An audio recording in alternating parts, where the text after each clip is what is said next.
el Poder Judicial. Claro, y lo que está ocurriendo en el Perú ya es para no creerlo, sinceramente. Es decir, el Congreso de la República, luego de postergaciones, tras postergaciones, decidió resolver esta semana, en medio de una legislatura extraordinaria, donde además, al comienzo, cuando se habló de esta legislatura extraordinaria, no se había hablado del tema de la elección de los miembros del Tribunal Constitucional, a menos que yo tenga muy mala memoria. Y resulta que decidieron elegir a los miembros del Tribunal Constitucional. Y esto se enfrentó con una tremenda polémica que terminó con que una jueza admitió una medida, una acción de amparo y una medida cautelar que lo que establecían es que el Congreso no proceda a elegir a los miembros del Tribunal Constitucional hasta que no se resuelva este amparo presentado por supuesta violación a algún derecho o algún artículo constitucional. El Congreso, pese a la resolución judicial, decidió continuar con la elección el día de ayer, pero no pudo elegir a ninguno.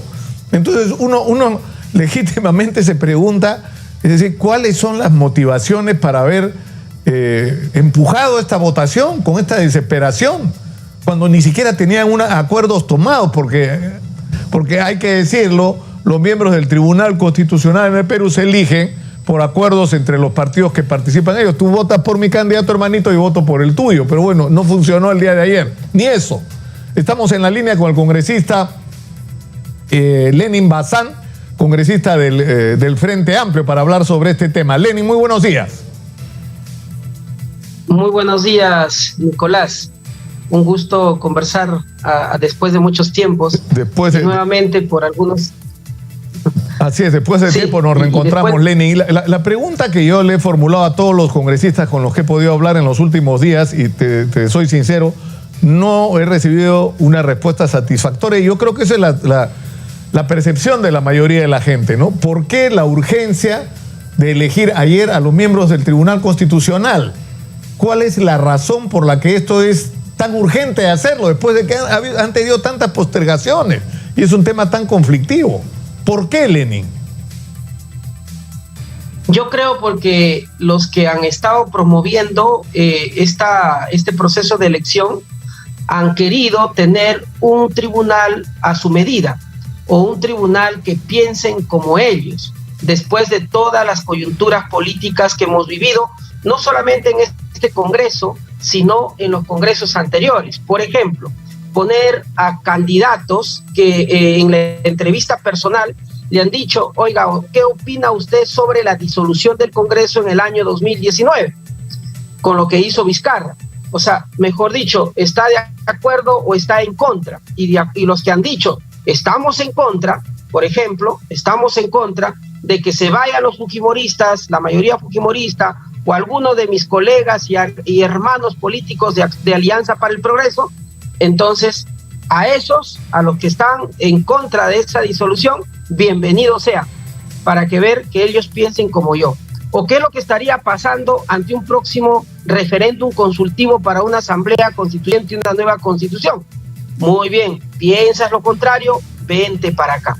Entonces, de esa forma, tal como acá en este Congreso han pretendido hacer las reformas express, las reformas constitucionales, como la cuestión de confianza, como la bicameralidad, luego una ley de interpretación auténtica sobre la cuestión de confianza, con tal de ponerle grilletes al próximo presidente electo de la República. Entonces, no solamente piensan en tener leyes a su medida, a su posición política, ideológica, sino también querían un tribunal constitucional a su medida, ¿no? Conservadora, neoliberal, ¿no? Que al final, cuando interprete la Constitución, pues le dé la razón. Eso es, porque al interior de las bancadas mismas, como Acción Popular, no encuentras una uniformidad. Hay 1, 2 o 4 que se oponen en el propio Alianza para el Progreso, quienes en el transcurso de estos días han ido tomando posición diferente, desde leyes que nosotros hemos propuesto en defensa de los pueblos indígenas originarios, el ambiente. Hay 2 o 3, como Ascona, por ejemplo, en Alianza para el Progreso, Walter Benavides, por ejemplo, en Alianza para el Progreso, que ya se están retirando, están rompiendo filas, ¿no? Entonces, ahí te das cuenta cómo es que hay un grupo que, porque matemáticamente son mayoría, tratan de imponer su voluntad, pero incluso restringiendo que la razón delibere Ayer nos pusieron un tapaboca, no como mascarilla, sino como restringiendo nuestra libertad de expresión, porque cuando deberíamos debatir si este pleno debe continuar con el proceso eleccionario, dijeron una cuestión de orden, solamente 2 minutos por bancada. O sea, los 8 de mi bancada, que somos minoría y que tenemos una posición clara sobre este tema, no podíamos hablar, solamente nuestro vocero. Entonces, encima no quieren discutir, tienen miedo a discutir, tienen miedo a hablar, a deliberar, a dar razones en el Congreso. Ahora, entonces, Lenin, Nicolás, acaba de decir Luis Valdés, Luis Valdés nos acaba de decir que el proceso de elección, se refiere a los candidatos el día de ayer, ha sido transparente y que la resolución de la jueza de la medida cautelar es inconstitucional y prevaricadora. ¿Qué es lo que piensas tú sobre esto? Porque, es decir, lamentablemente no se ha introducido esto a la discusión, más allá de la razonabilidad de proceder a esta elección en estas condiciones, en el medio se ha metido el tema de la jueza. Entonces, acá hay una controversia, si es una intromisión del Poder Judicial en un poder autónomo como debería ser el Congreso de la República, o si por el otro lado todas las resoluciones judiciales tienen que ejecutarse, sin importar si se refieren a individuos o a instituciones. ¿Cuál es tu juicio sobre esto, sobre la intervención de esta jueza? Bueno, con respecto a la primera situación que te mencioné, espero, la pregunta que hiciste al inicio, espero haber respondido claramente y concluyo diciendo de que lo que ha motivado este proceso eleccionario express o rápido de magistrados son motivaciones políticas, ideológicas e incluso de interés de grupo para cobrar venganza de las gestiones anteriores o para amaniatar al próximo presidente de la República. 1. 2. Un proceso transparente no lo ha sido. Ni siquiera los propios congresistas, ni siquiera los congresistas de la comisión sabían el talante o la experiencia de los candidatos, sino cómo es que una comisión que ha estado meses supuestamente investigando, evaluando, recién se enteran que tiene 183 llamadas con uno de los hermanitos o varios de los hermanitos de la organización criminal del Puerto del Callao. ¿Qué transparencia? Ni siquiera entre ellos ha habido transparencia. No han publicado sobre la relación de bienes o activos que puedan tener. Acá en el Congreso no ha habido ningún tipo de esa comunicación. No es transparente un proceso que en un momento empezó y que en diciembre el año pasado, luego de la vacancia, se desactivó y que muchos, producto de la vacancia, renunciaron. Y se entiende que los que renunciaron tenían una posición política ideológica sobre este hecho. Y cuando se propuso, una de las bancadas propuso que hay que retomar el proceso, pero de foja cero, y continuemos desde la convocatoria o empecemos desde la convocatoria, ellos se opusieron, porque ya Merino y los merinos decían, no, este señor está en contra de nosotros, así que no lo permitamos que regrese. Oiga, yo también voté por la vacancia, pero hay que ser democráticos en el sentido de que haya diferentes posiciones políticas de un posible magistrado del Tribunal Constitucional. Entonces, los que quedaron, de los 60 que empezaron, los que quedaron después, todos eran una posición política conservadora, neoliberal y muy clara a favor de las grandes empresas. No digo con ello que ahorita no lo haya en el tribunal, lo hay, 3 o 4, pero hay otros que se salvan. Entonces, y lo segundo, mejor dicho, en este segundo punto, no ha habido transparencia y no ha sido un proceso regular. Eso lo saben, por eso es que el FREPAP es la máxima expresión de decir, ha habido estas irregularidades, la comisión no ha evaluado bien, se les ha escapado muchos candidatos, mira los anticuchos que tiene y que recién nos estemos dando cuenta en el pleno. No, pues, ¿dónde está la transparencia? Por eso ha tomado una posición que ellos no se lo esperaban. Y tercero, el equilibrio de poderes y la separación de poderes, precisamente, nos guste o no nos guste, sea sustentada o no la decisión de esta juez, se tiene que respetar. Para eso el Congreso tiene un procurador, un abogado, para que inicie la apelación y los cuestionamientos que corresponden. Pero dice, el congresista Valdés dice que ni siquiera han sido notificados. ¿Eso es verdad? O sea, digamos, ha sido ampliamente publicitado en los medios, pero para un procedimiento judicial tiene que existir la notificación para que tenga validez. ¿Ustedes no fueron notificados? Eso no es cierto. Principio elemental del derecho. Y los que somos abogados como Valdés debe de saberlo. En principio, notificado se da uno desde el día o desde el momento que toma conocimiento de una situación. Y nosotros, todos los congresistas en la comisión permanente, desde que el señor Fernando Meléndez dice hay esta medida cautelar, ya nos dimos por notificados. Y el señor Valdés dejó su oficina y se fue al hemiciclo del Congreso. Se ve que se dio por notificado. Y segundo, están confundiendo, tal como lo ha hecho el señor Aliaga y el congresista Aliaga en el debate del Pleno, confundiendo la notificación en un tiempo de normalidad a la notificación en una época de pandemia, donde los procesos judiciales han cambiado bastante. ¿Y a qué me refiero? La propia ley orgánica del Poder Judicial habla de la notificación en casilla electrónica. La casilla electrónica es la que los abogados vamos al Poder Judicial, al Ministerio Público y pedimos un espacio para que nos notifiquen. Eso sí dice que cuenta a partir de las 48 horas que haya llegado a tu casilla. Pero en este caso la notificación ha sido vía correo electrónico.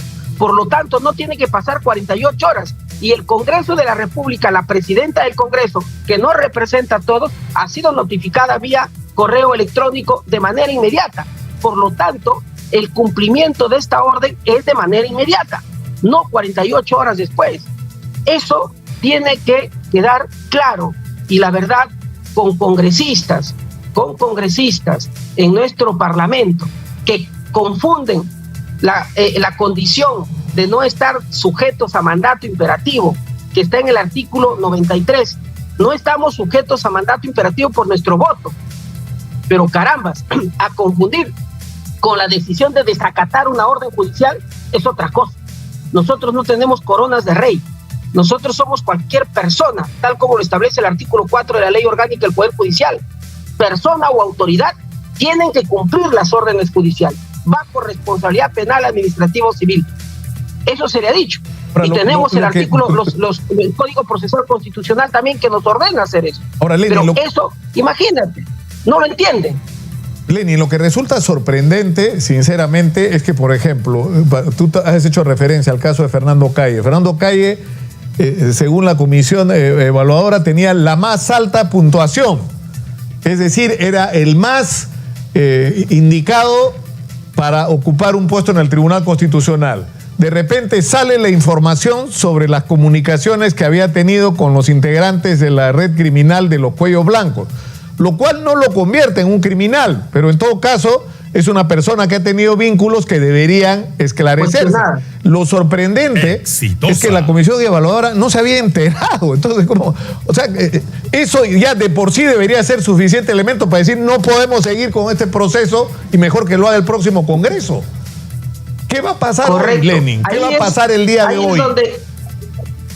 Nicolás, ante tus premisas, ahí es donde la población tiene que darse cuenta, y cuando tú le preguntes a un congresista, más allá de que a nuestro antojo querramos responder si hubo transparencia o no, los hechos son más claros que nuestras palabras. Los hechos son más fuertes. ¿Cómo no se van a dar cuenta en una comisión de que ha habido un fulano que tiene más de 183 llamadas con los hermanitos del puerto? O es que sí lo han sabido, pero lo han querido meter, lo han querido elegir, ¿no? Tal como hay congresistas que tienen más de 250 llamadas con los mismos hermanitos del puerto, que ahora este Congreso se está acusando constitucionalmente. Más bien eso los hermana. Y eso nos puede decir, oye, ¿por qué no aclaran? Más bien de repente ha sido tu interés ponerlo ahí. Eso en primer lugar. Y lo que va a pasar hoy en día, ahorita en este momento, hay una junta de portavoces donde supongo, entiendo yo, lo han citado, para que la mayoría de bancadas evalúen. Y ahí es donde los invitamos a recapacitar, a reflexionar.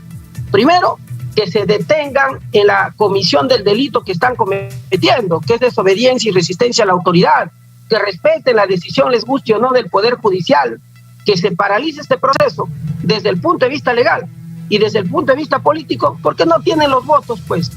Y ayer lo que han hecho es hacernos perder el tiempo a la gran mayoría, al Pleno, al Congreso en general, porque se ha hecho un cuarto intermedio, se ha suspendido la reunión, han estado buscando, convenciendo, no lo hay, no pueden forzar la situación y empiezan ahí a negociar, a convencer, incluso algunos congresistas diciéndole, oye, eres de mi bancada, vota, si no, no te pongo tu proyecto de ley, no lo agendo.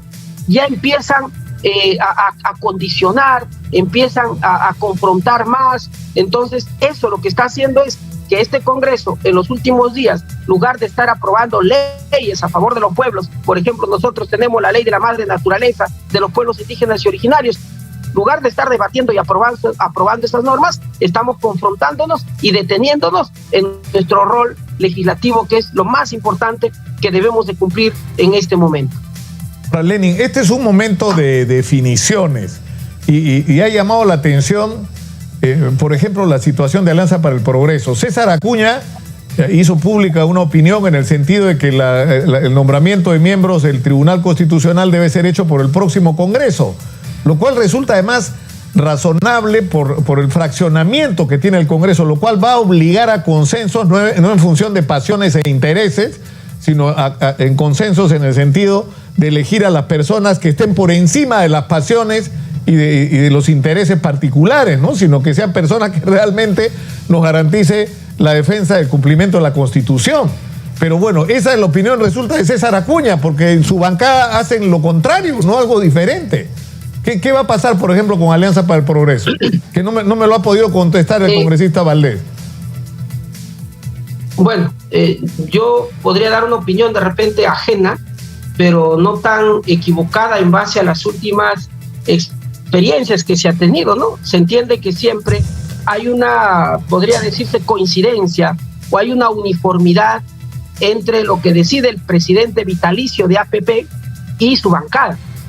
Más bien yo creo que acá hay una suerte de cálculo político. Muy bien, señor Acuña, vaya por lo que la mayoría de la población dice, no a la elección ilegítima del Tribunal Constitucional en este momento, diga que el próximo Congreso, pero los que vamos a ver si conseguimos los votos somos los de la bancada. Finalmente el presidente queda bien y los que se queman son los que han entrado al juego. Y eso es lo que está pasando.